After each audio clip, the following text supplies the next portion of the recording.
그런데 시 해설하는데 저희 관점이 옳다고 이게 항상 하는 게 아니고 시는 여러 가지 다들 볼 수 있는 부분이 넓혀져 있기 때문에 한 방향을 제시한다는 것이지 이것을 답을 항상 제시하는 것은 아니라고 그렇게 몇 번을 말씀을 드려도 물론 앞에 그 부족하게 해설된 부분도 많고 경강부회하게 해설된 부분도 있지만은 저희가 하는 것은 요 근래에 나와 있는 시들을 가장 가깝게 접할 수 있는 그런 시 해설을 하다 보니까 맞지 않는 부분이 많이 있을 줄 알고 있어요. 그렇지만은 저희가 이렇게 한번 훑어보고 가면은 다른 분들도 또 보고 또 그 다음 사람이 또 보고 하면서 점점 더 시인이 쓰고자 하는 의도에 가깝게 갈 수도 있고 또 시인이 쓰고 그 어떤 주제에 벗어난다 하더라도 이 한 방향에 있어서 이 시가 담론의 대상이 된다면은 시 해설에 있어서 이것은 꼭 이렇게 해야 된다 그런 것은 아니기 때문에 그런 부분을 감안을 해갖고 이 시를 들어주셨으면 좋겠다는 생각을 합니다. 예, 여러 시론을 쓴 유명한 교수님들도 그렇게 말씀을 하시죠. 맞다 안 맞다 보다는 시를 이제 해석을 1차적으로 하는 데 있어서 제대로 해석을 했는가 그 부분을 하나를 보고 나머지 부분들은 독자의 영역에서 확장시켜서 담론으로 끌고 갈 수 있는 여지라든가 또 시 자체가 여백이 많잖아요. 산문에 비해서 그런 여지가 많이 있기 때문에 여러 가지로 보는 것 같고요. 무의미 시도 이제 많이 옛날부터 이제 이야기가 되어 왔는데 뭐 무의미시, 메타시, 초현실적인 그 심리적인 세계를 현대 예술에 대해서도 이야기가 나왔지만은 서양에서도 현대 예술은 더 어려워져야 된다고 그렇게 이제 이야기들을 하잖아요. 근데 제가 봐도 미디어 매체가 너무나 발달해가지고 여기에서 텍스트는 기존의 묘사라든가 이미지만 잘 그려가지고는 어떻게 나아갈 방향이 없잖아요. 이미 더 다른 매체들에서 더 많이 그런 거를 담고 있기 때문에 그래서 텍스트 자체가 많은 사람들의 이미지화된 심리로 갈 수밖에 없고 주관적인 세계로 들어갈 수밖에 없지 않나. 그렇다 보니까 또 더 어렵고 정신분석처럼 정신분석을 하신 또 많은 분들이 시어를 또 연구를 하시잖아요. 철학자들도 그렇고 예. 뭐 프로이트나 라칸이나 또 누가 있죠? 존재와 시간을 쓴 하이데거요. 네, 하이데거. 하이데거 생각이 안 나서 예, 그런 이제 유명하신 분들도 다 시어에 대해서 주목을 하셨죠.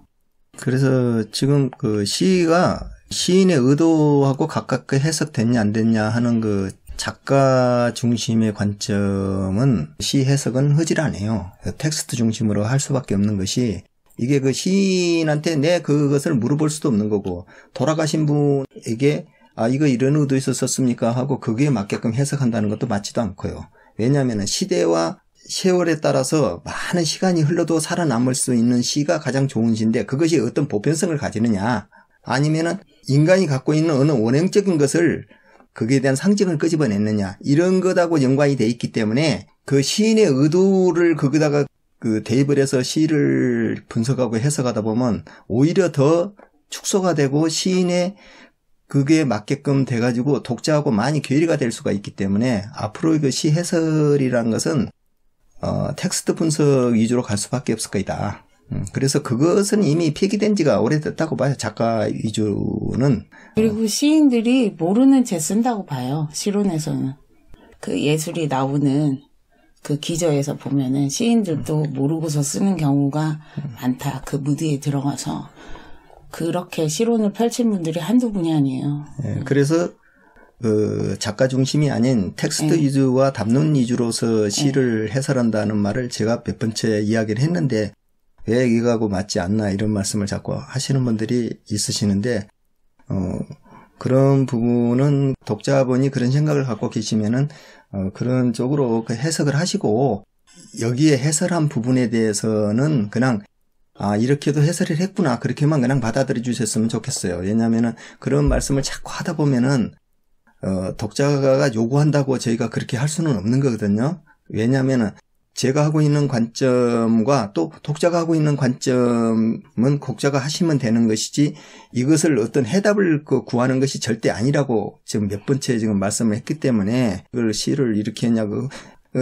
예전에 제가 이야기한 것 같이 어떤 부분이 이렇게 해석돼야 될 부분인데 왜 이렇게 했냐. 그리고 저희가 정치적인 관점을 갖고 시를 해설하지는 않아요. 왜냐하면은 그 시인이 어떤 정치적인 관점을 갖고 썼다 하더라도 그 시대에 따라서 그 관점이 항상 나오게 돼 있어요. 여가 됐든 야가 됐든 바뀌게 되면. 그래서 그런 부분도 상황이 바뀌면은 여하고 야를 위해서 써진 것이 아니기 때문에 시인의 관점이 물론 이제 여나 야 쪽에 그 시대를 비판하는 관점에서 썼을 수는 있어요. 그러나 그것이 상황이 바뀌어서 20년, 30년 지나서 꼭 그 진영에 따라서 해석이 되는 것이 아니기 때문에 상관이 없는 거예요. 예를 들면은 김소영의 풀이라는 것은 그 민초들에 대한 것을 지금 이야기했잖아요. 지금도 그 민초들에 대한 것은 그 4.19가 일어났던 그 시기나 그때 당시에 60년대 그 시기나 지금이나 같다는 거예요.